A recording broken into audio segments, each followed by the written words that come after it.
세 번째로 갈등이라는 주제를 다루기로 원합니다. 첫 번째 믿음의 여정은 어떻게 시작한다고 했습니까? 내가 원해서, 내가 뜻해서, 내가 가고 싶어서 가는 것이 믿음의 여정이 아니라 했어요. 하나님의 부르심이 있어야 믿음의 여정의 길에 첫 발을 내딛을 수 있다고 했어요. 여러분이 이 자리에 나올 수 있는 것이 여러분 스스로 나온 게 아니에요. 하나님이 부르셨기 때문에 나왔다는 것을 우리가 확신해야 됩니다. 그래야 우리의 믿음의 삶의 발자국이 아주 확신 가운데 걸어갈 수 있다는 것을 잊어서는 안 됩니다. 그래서 나의 나됨은 하나님의 은혜로 말미암았다는 생각을 가져야 됩니다. 두 번째, 믿음의 여정 가운데 우리 지난주에 봤던 것이 뭡니까? 위기가 있다는 거죠. 고난이 있고 어려운 일이 있고 아픔과 슬픔이 있다는 겁니다. 그러나 그때마다 상황에 따라 움직이지 말고 하나님의 신실하신 약속의 말씀에 따라 약속을 붙잡고 믿음으로 우리가 반응해야 한다는 것을, 하나님이 신실한 것처럼 우리도 약속의 말씀에 신실하게 끝까지 반응하면서 살아야 한다 말씀을 드렸습니다. 오늘은 세 번째로 갈등, 특별히 인간 간의 갈등에 대해서 살펴보겠는데요. 믿음의 여정은 밖으로부터 위기도 오지만 안으로부터 뭐냐면은 갈등을 겪게 된다는 거예요. 이게 인생이라는 것을 우리들에게 보여줍니다. 그렇기 때문에 우리가 부름을 받고 우리가 믿음의 삶을 살아갈 때마다 이런 안팎의 어려움, 위기와 내적 갈등, 이런 부분들을 저와 여러분들이 간과해서는 안 된다는 것을 우리에게 보여줍니다. 우리가 예수님을 처음 믿고 하나님의 은혜를 깨달았을 때 얼마나 기뻐요. 제 경험을 보면 매일 교회 와서 기도하고 놀았던 것 같아요. 교회를 안 오면 안 되는, 학교 갔다 오면서도 항상 교회를 들리고 기도하고 그랬던 걸 봐요. 그리고 교회에 있는 사람들과 교제하고 정말 같이 있는 것을 굉장히 이렇게 사모하고 즐거워했던 경험이 있습니다. 그리고 교회 안에서 교제하는 사람들이 얼마나 따뜻한지 몰라요. 잘 돌봐주고 신앙생활 잘 할 수 있도록 옆에서 격려해주고 붙잡아주고 이런 것들. 그래서 여기가 천국이구나 이런 생각을 초신자 때, 우리 신앙을 처음 가졌을 때 갖게 되죠. 그러나 어느 날 갑자기 교회도 인간이네, 교회도 세상과 다를 바 없네, 이런 생각을 들 때가 있죠. 멀리서 볼 때는 다 100m 미남 미녀이지만은 가까이 가서 보니까 흠도 많고 점도 많고. 그래서 우리 어렸을 때 막 장난 많이 쳤어요. 얼굴에 점 있을 때마다 봐라, 점도 많고 흠도 많지 않냐, 뭐 이러면서 막 우리 어렸을 때 막 장난치면서, 그런 우리 존재가 우리들이다. 점점 어울리면 어울릴수록 서로에게 약점과 실망스러운 일들이 생겨나게 되고 때로는 큰 상처를 받게 됩니다. 자, 이런 상황을 우리가 볼 때 오늘 이 본문과 연관해서 우리들이 생각할 것은 뭐냐면, 우리가 겪는 이런 갈등이 예수 믿는다고 해서 저절로 사라지는 것이 아니라는 것을 우리가 기억해야만 합니다.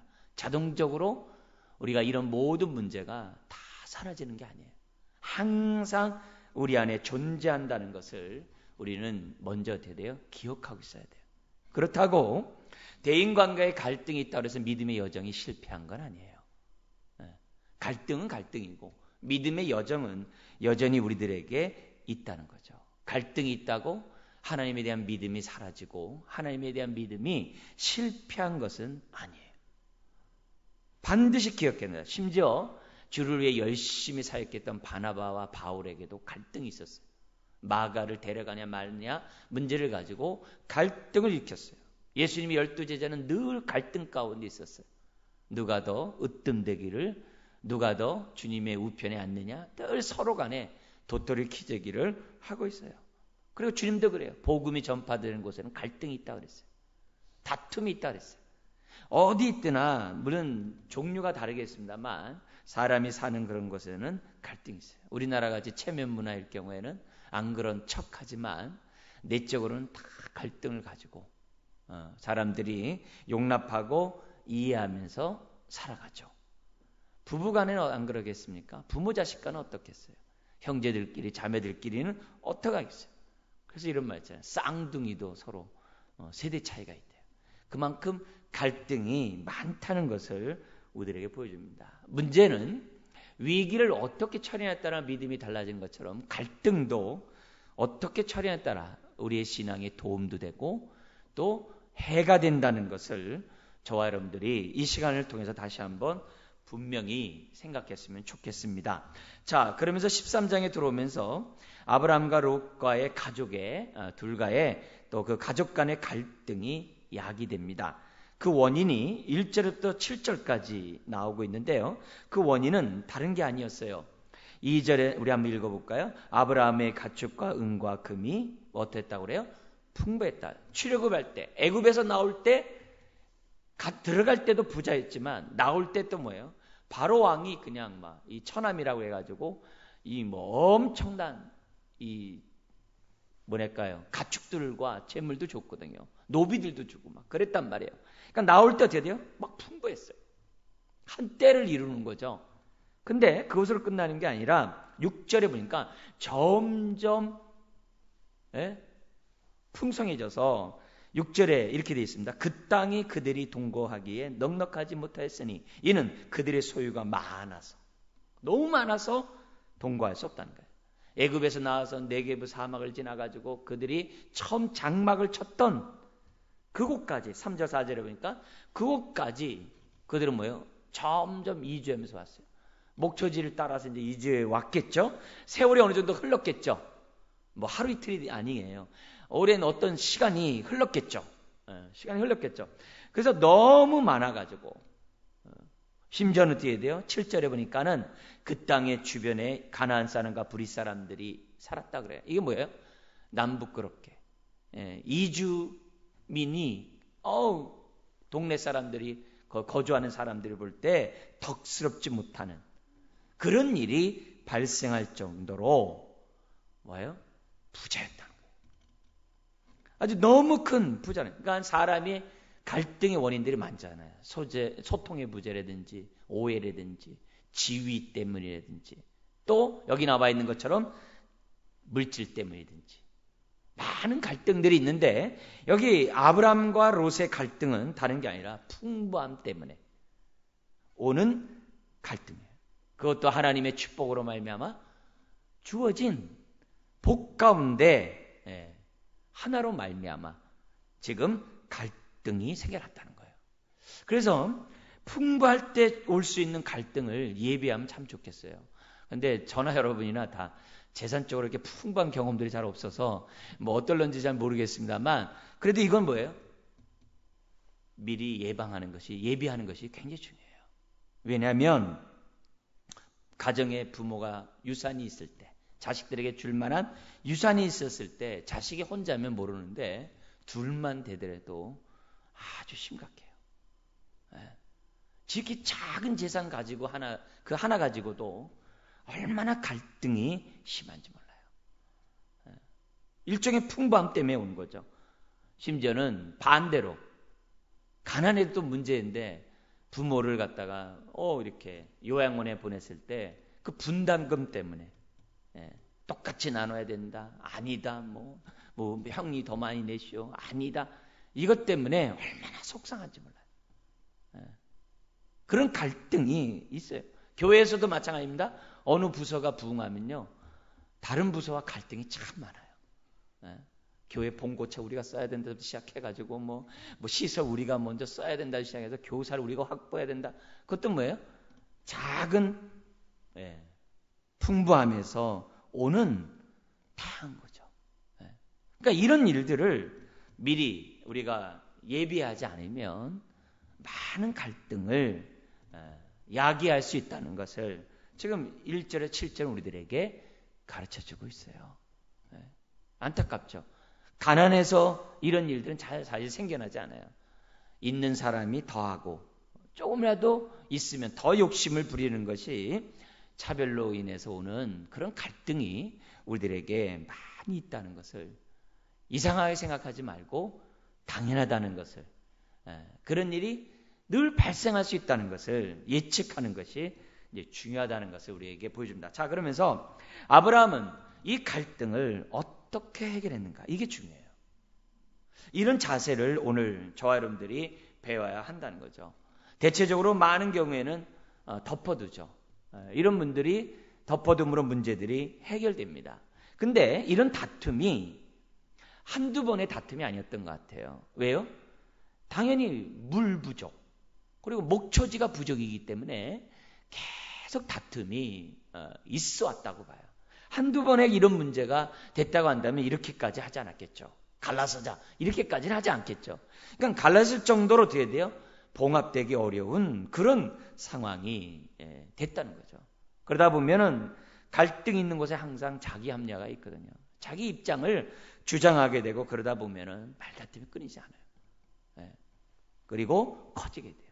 바로 그런 상황이 벌어졌다는 거죠.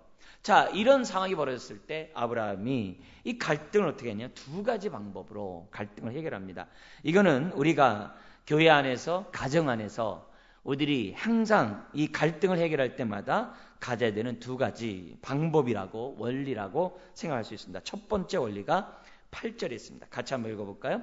아브라함이 롯에게 이르되 우리는 한 친족이라 나나 너나 내 목자나 내 목자나 서로 다투게 하지 말자. 다투게 하지 말자라고 하는데 그게 됩니까? 안 되죠. 왜요? 물이 부족하고 목초지 부족한데 싸우게 돼 있죠.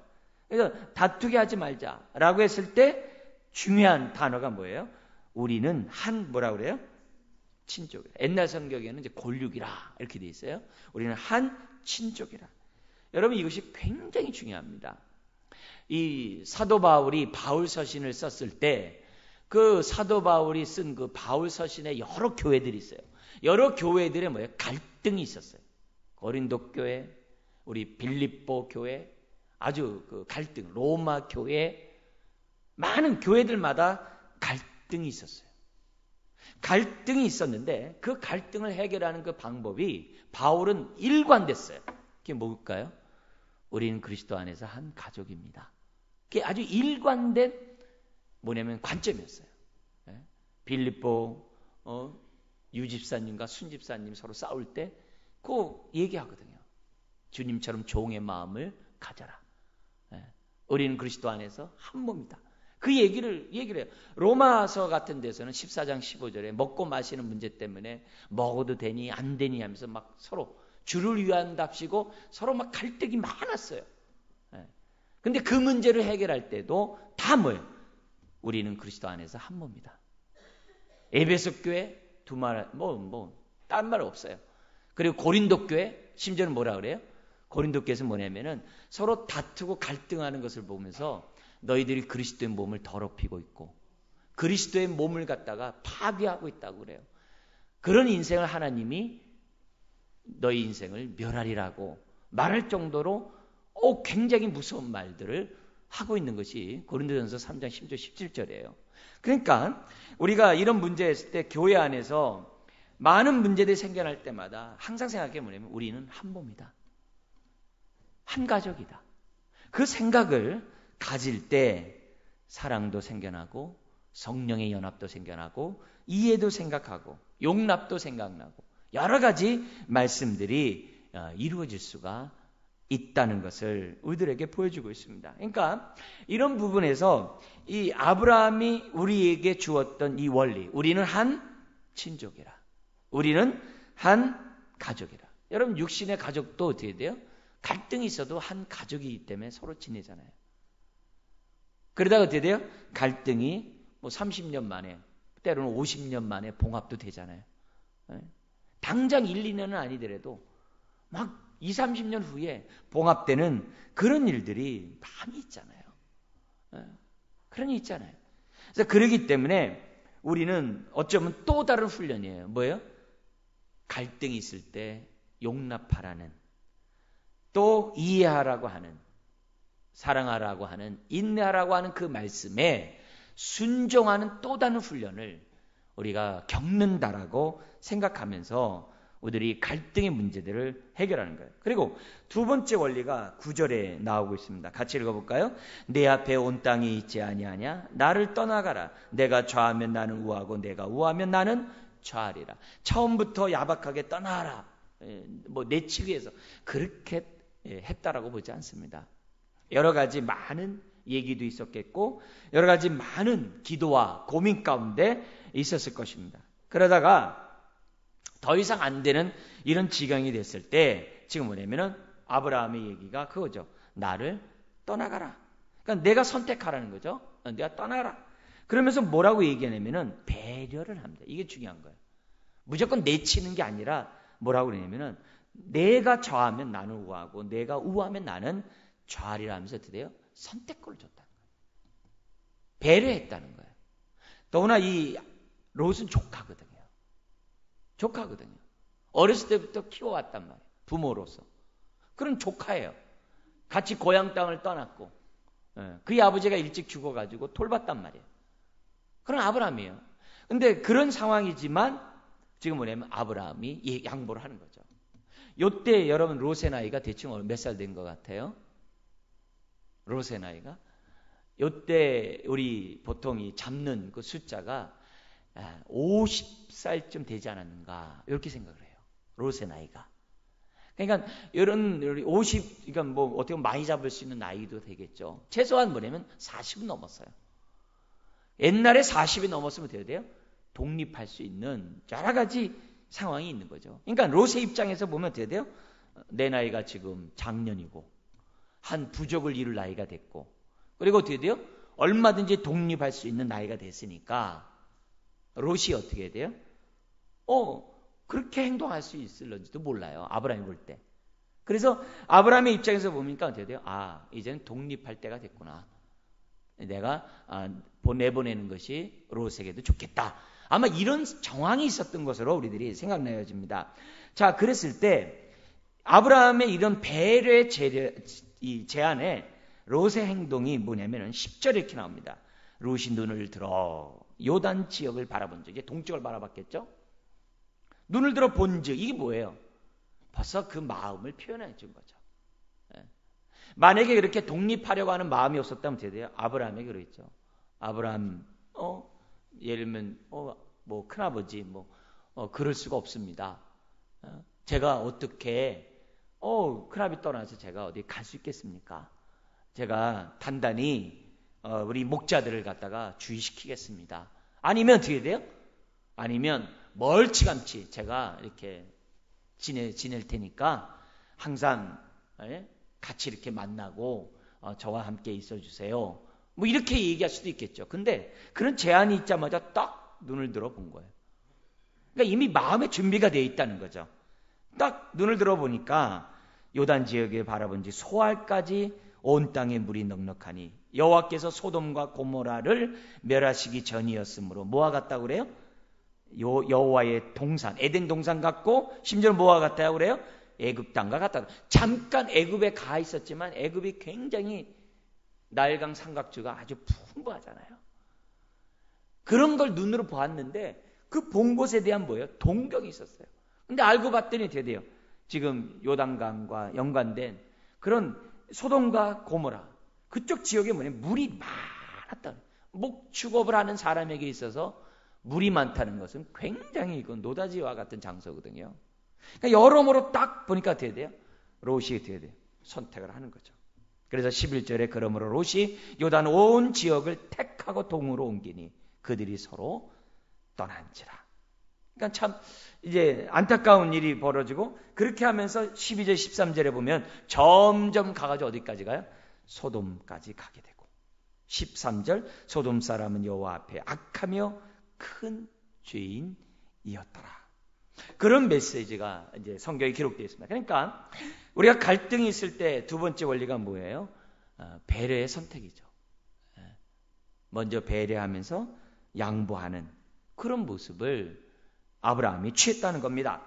자, 근데 사실 우리가 결과적으로 볼 때 문제는 뭐냐면 이후입니다. 이후에 두 사람에게 서로 유익이 됐냐 이게 하나님의 방법이거든요. 이게 하나님의 방법이거든요. 그러니까 이 해결이 서로에게 유익이 되었냐 이게. 근데 여러분도 아시다시피 롯에게는 좋지 않았잖아요. 그러니까 잘못된 선택을 한 거죠. 올바른 선택이라고 이렇게 볼 수 없는 거죠. 자, 어쨌든 아브라함의 통 큰 양보로 조카 롯의 갈등이 어떻게 돼요? 끝났어요. 왜? 떠났으니까. 끝났어요. 그런데 여기서 우리들이 좀 생각해 볼 것이 있어요. 먼저 뭘 생각해야 되냐면은 만약에 롯이 요단 동쪽에 그 소돔과 고모라 그쪽의 풍부한 지역을 선택한 게 아니라 그때만 해도 거기는 아주 큰 도시 국가가 있었고요. 소돔과 고모라 성에는 그 당시 뭐가 생산되냐면 아스팔트가 생산됐어요. 그래서 이 아스팔트가 생산돼 가지고 그 중동 지역의 모든 건축업이나 도로나 이런 모든 데 아스팔트가 굉장히 필요했었어요. 그래가지고 이 소돔과 고모라 성이 굉장히 돈이 많은 도시였어요. 모든 사람이 호시탐탐 노리고 있는 도시였고, 특별히 저 북쪽에 있는 강대국들이 아주 노리고 있었던 장소가 이 소돔과 고모라 성입니다. 아스팔트가 굉장히 아주 많이 나던 아주 번창한 도시가 소돔과 고모라예요. 근데 자, 그런 지역이었기 때문에 롯이 선택했겠죠. 아주 모든 게 좋으니까. 자, 근데 만약에 롯이 가나안 땅을 선택했으면 어떻게 했을까요?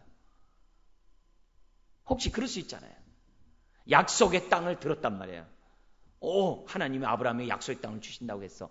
그러면 내가 그 땅을 내가 선택해야지. 만약에 그랬다면 어떻게 됐을까? 그러면 하나님의 유업이 아브라함에게 오지 않는 것은 아닌가? 이 문제가 우리 개개인의 문제예요. 내가 갈등의 문제가 있을 때마다 다 양보하면 나는 뭐가 될까? 그럴 때가 많잖아요. 나는 어떻게 될까? 왜? 상대방이 다 선점해서 갚버리면 나는 어떻게 될까? 그런 두려움이 양보를 할 때마다 항상 사람들이 있어요. 근데 아브라함은 어떻게 돼요? 그럼에도 불구하고 자기가 먼저 선점한 것이 아니라 양보를 했다는 거. 왜 그래요? 하나님을 믿는 거죠.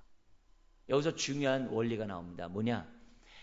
하나님이 약속한 것은 다른 사람이 빼앗아갈 수가 없어요. 하나님이 우리의 구원됨을, 자녀됨을 하나님이 약속하셨으면 그 누구도 우리를 앗아갈 수 없다는 사실을 확신하시기를 주의 이름으로 축원드립니다. 아무도 빼앗아갈 수가 없어요.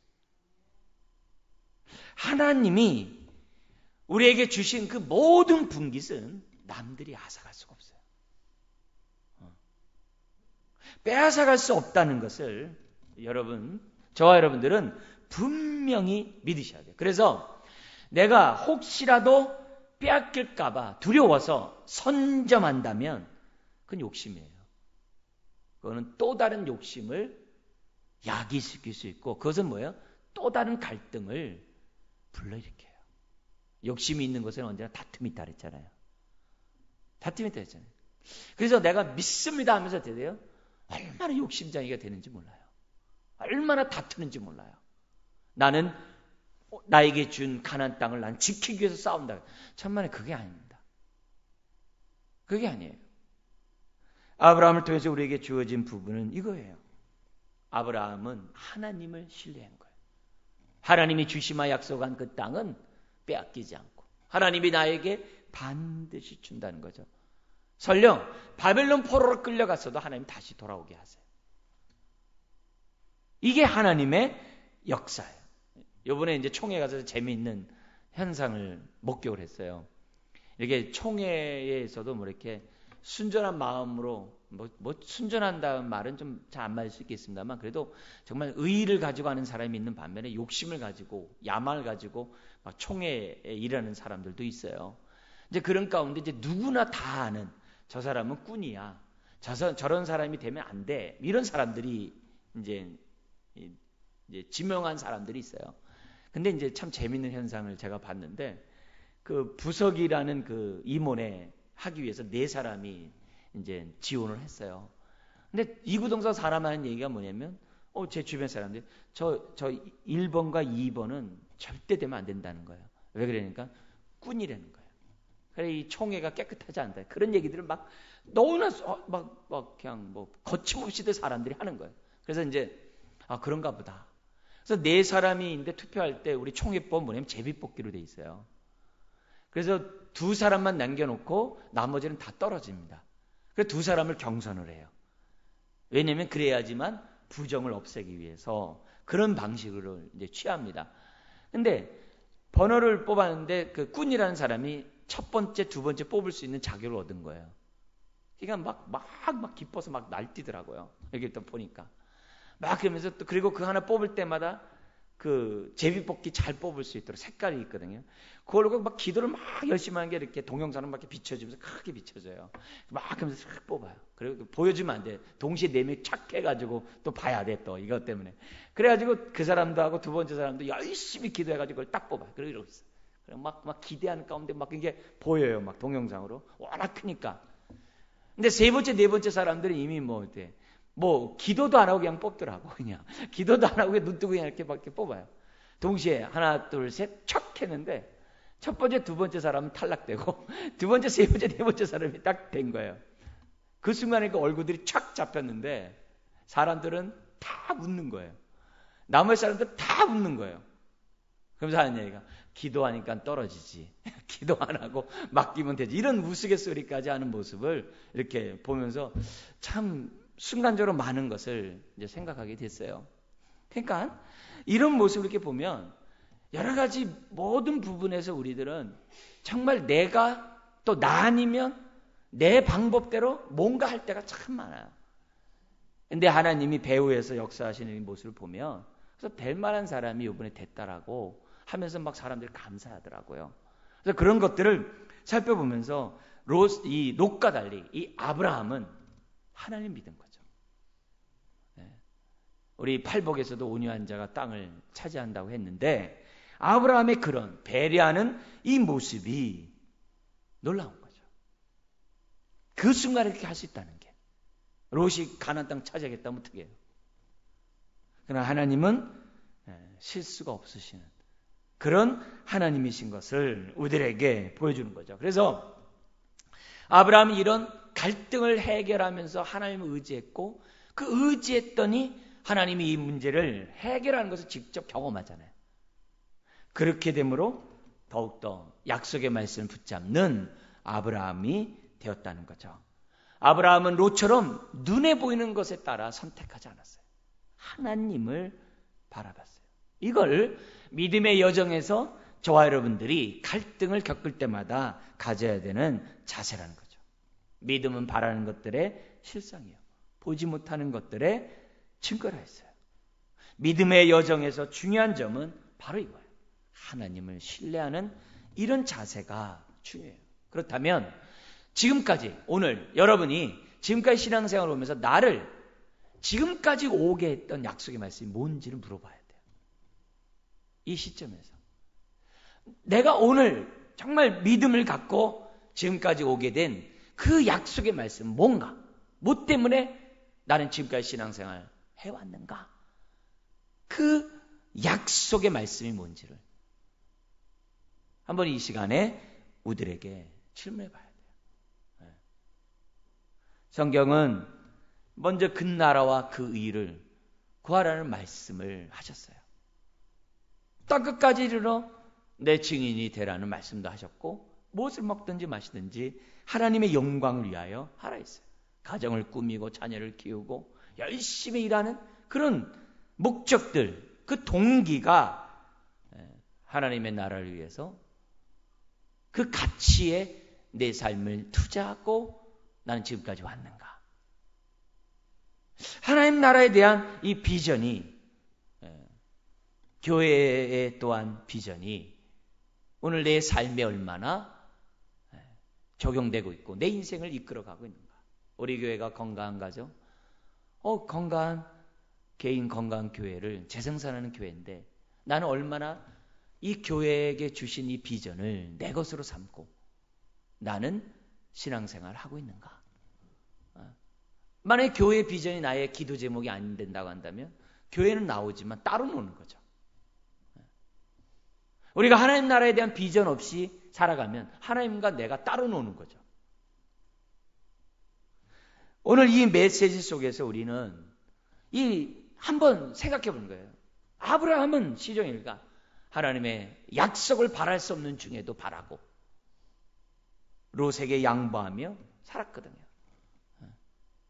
그런 의미에서 우리는 하나님의 약속의 말씀을 붙잡고 살아가는 그 인생을 하나님이 책임져 주신다는 것을 우리는 아브라함을 통해 봤거든요. 그렇다면 우리가 어떻게 돼요? 그 책임져 주시는 그 아브라함을 보면서 하나님, 나도 아브라함처럼 정말 하나님의 약속의 말씀을 붙잡고 살게 하여 주옵소서. 여러분, 그런 인생은 결코 빼앗기거나 상실하거나 후회가 되는 삶이 안 돼요. 그러나 롯과 같이 약속의 말씀보다도 눈에 보이는 것에 따라 살아가고 점점 소돔과 고모라 성으로 가면 그 인생은 롯처럼 되는 거예요. 후회하는 인생이 되는 거죠. 시작은 화려하지만 끝은 초라하죠. 아브라함은 그러지 않을 수 있어요. 시작은 미약할 수 있어요. 그러나 그 끝은 창대하다는 거죠. 여기서 우리가 다시 한번 생각할 것이 이겁니다. 첫 시간에 했던 것처럼 믿음의 여정과 인생의 여정은 달라요. 근데 같은 자가 축복이죠. 아브라함의 믿음의 여정과 롯의 세상의 여정의 길은 달라요. 우리는 분명한 길을 가야만 합니다. 안타까운 것은요, 아브라함과 롯의 이 선택이 그들에게만 끝난 게 아니에요. 그 후손에게도 미쳐요. 롯의 자손을 통해서 누가 나와요? 이스라엘의 대적자인 모압과 암몬이 나와요. 이스라엘 민족을 그렇게 괴롭힌 모압과 암몬 자손이 롯의 자손이에요. 잘못된 선택을 롯이 해왔기 때문에 뭐예요?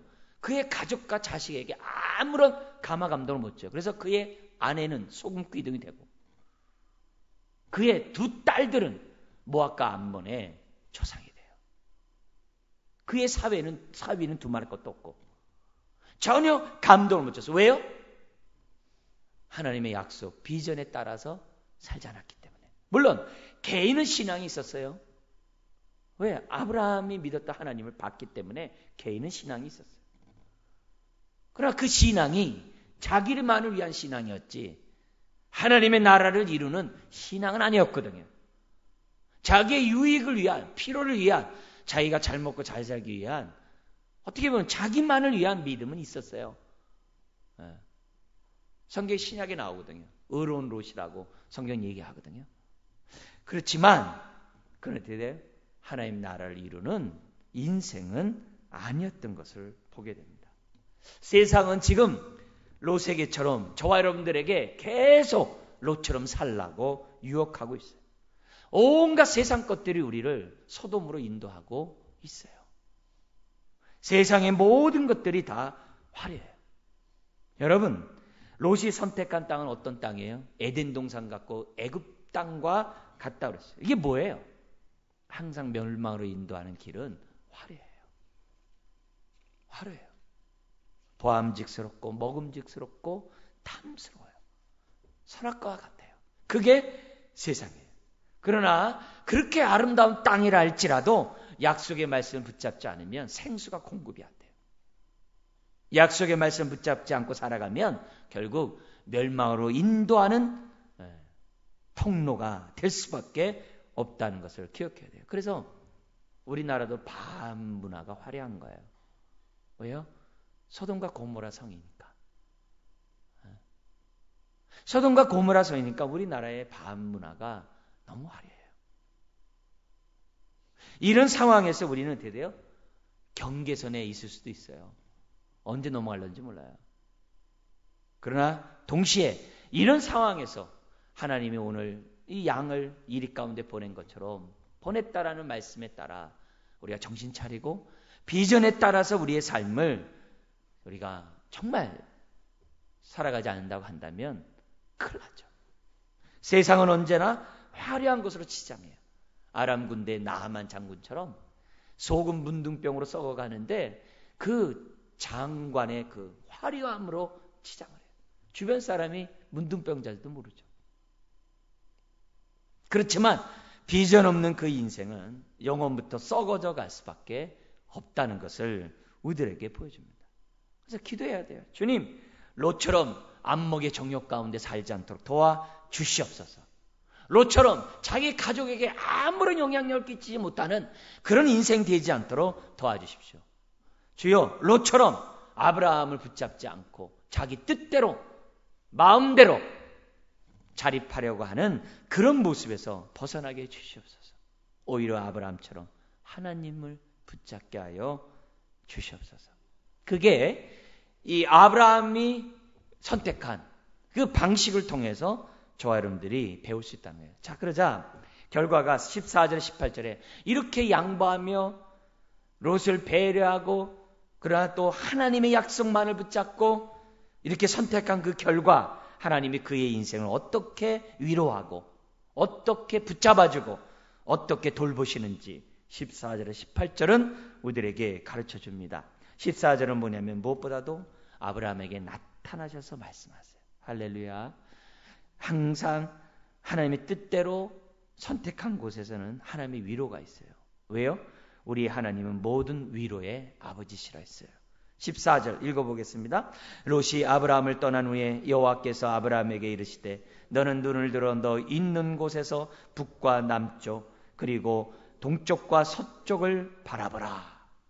저는 다른 것보다도 나타나셔서 말씀하셨다는 게 큰 은혜가 돼요.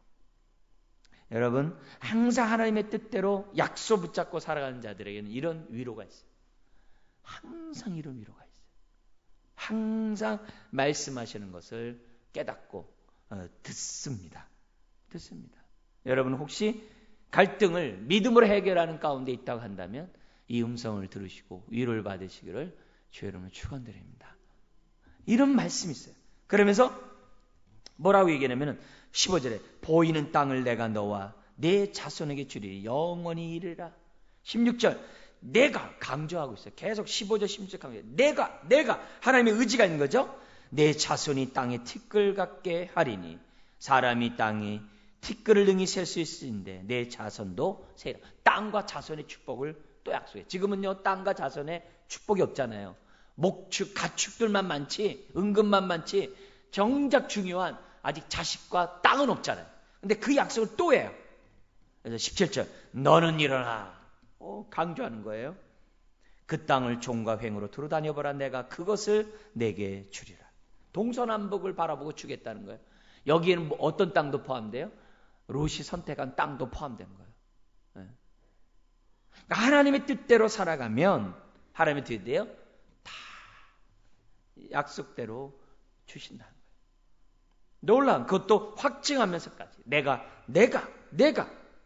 그러자 18절 읽겠습니다. 이에 아브라함이 장막을 옮겨 헤브론에 있는 마므레 상소리 풀에 이르러 거주하며 거기서 여호와를 위하여 뭘 쌓았더라? 예, 할렐루야. 제단을 쌓아요. 계속 제단 쌓으면 하나님의 약속을 믿습니다.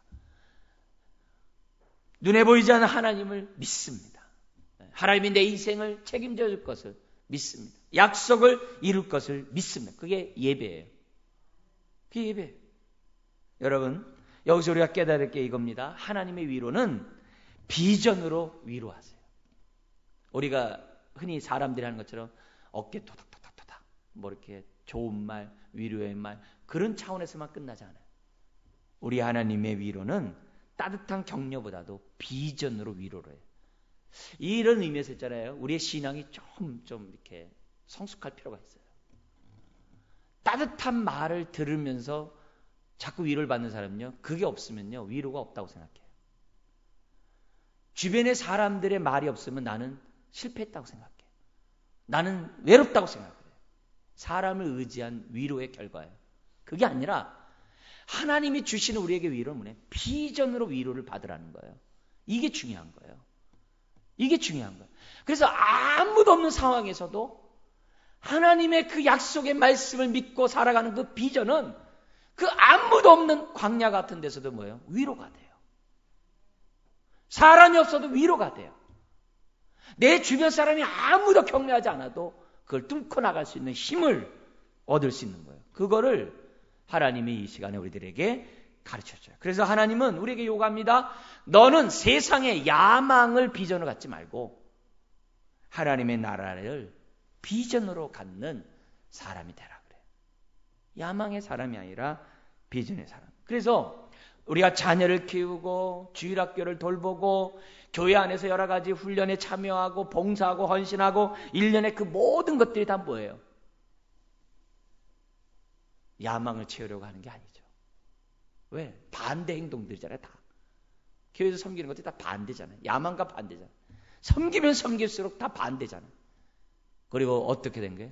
그렇게 함으로 더욱더 비전의 사람으로 더 바꿔가고 하늘에서 이룬 뜻을 이 땅에 이루어드리는 인생으로 바꿔가기 위해서 우리들은 뭐예요? 봉사하고 헌신하고 양육하고 돌보고 키우는 거죠.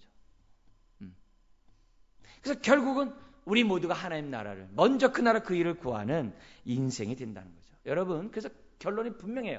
하나님 나라의 비전을 상실한 사람은 롯처럼 인생을 상실하게 돼 있어요. 그러나 아브라함처럼 비전의 삶을 살아가면 인생은 결코 후회되지 않는, 험하게 끝나지 않는 인생이 된다는 것을 우리에게 보여줘. 그래서 우리는 하나님의 선하시고 기뻐하시고 온전한 뜻에 따라서 내 인생을 자꾸 드리는 훈련을 해야 돼요. 답답할수록 갑갑할수록 하나님 앞에 기도해야 돼요. 하나님, 오늘 내 이 인생을 지금까지 인도한 그 원동력이 뭡니까? 돌아보고 하나님이면 하나님이 지금도 나와 함께 하는데 내가 누구를 통해서 위로를 받겠습니까? 하나님이 나를 사랑하시는데 오늘 우리들이 정말 하나님이 나의 부르심에 후회함이 없는데 부르심에 합당한 삶을 살아가도록 해야 하는 거죠. 여러분, 올바른 선택을 한 아브라함은 더욱 성장했지만 롯은 점점 타락합니다. 여러분, 갈등은 중립이에요. 악도 선도 아니에요. 그건 당연한 일이에요. 근데 믿음으로 잘 해결하면 유익이 되고 잘못 해결하면 롯과 같이 어렵게 될 수 있다는 거예요. 여러분, 롯이 거부가 된 게 뭐예요? 아브라함 때문이잖아요.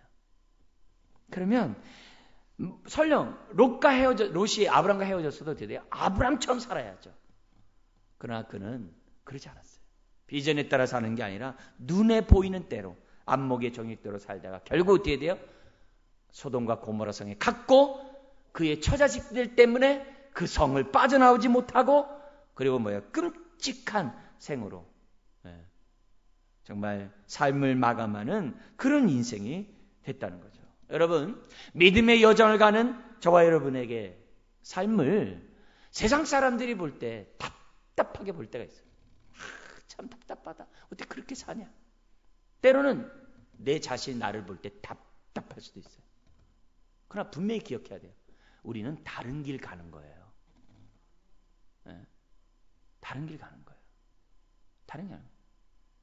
저야 이제 목회 이제 이 30년 되고 막 이렇게 됐습니다만 이제 갓 목사 안수를 받은 우리 김태형 목사님이나 우리 저 김혁 전사님이나 우리 조 목사님이나 이렇게 볼 때 어떻게 돼요? 가장 큰 갈등이 뭐냐면 직장 생활하고 어느 정도 이렇게 있는 가운데 우리가 뭐냐면 그 선택할 수 있는 다른 사람 선택하는데 지금 주의 길로 들어섰잖아요. 그러면 저 연배 되면 어떻게 돼요? 세상 사람들이 누릴 수 있는 뭐예요? 재정이나 누릴 수 있는 그런 능력들이 다 있어요. 근데 여러분들 잘 알다시피 교회에서 받는 그런 것들은 굉장히 열악하거든요. 근데 그 열악한 것 때문에 내가 만약에 우겨 쌓인다. 그러면 목회의 길 가면 안 되죠. 왜요? 우린 다른 길이거든요. 누릴 수 있는 그것은 뭐예요? 다 포기하고 주의 길을 가기 때문에 하나님 앞에 감사하면서 목회의 길 가는 거거든요. 왜? 길이 다르기 때문에. 근데 여러분도 마찬가지예요. 여러분이 신앙생활 한다는 것이 뭐예요? 세상 사람들과 다른 길을 가는 거예요. 세상 사람들처럼 롯과 같이 안목의 정에 살아가면요. 그럼 끝은 다 똑같습니다. 이름뿐인 그리스도인으로 끝날 수가 있어요. 그런 세상 속에서 우리는 어떻게 돼요? 다른 길을 선택한 거거든요. 그래서 이 물질을 벌므로써 나만을 위해 쓰는 게 아니라 하나님 나라를 위해서 쓰겠노라고. 나만을 위해 하는 게 아니라 주의 뜻을 이루는데 청지기로서 내가 살겠노라고. 그렇게 결단하지 않으면 롯과 같이 되는 거예요. 오늘 그런 의미에서 볼 때 오늘 우리가 신앙생활하면서 분명히 기억해야 될 것은 하나님은 믿음의 여정과 우리의 일상의 삶의 여정이 같도록 하라는 거예요. 여러분, 아브라함에게는 사실 아직 자식도 없고 땅도 없어요.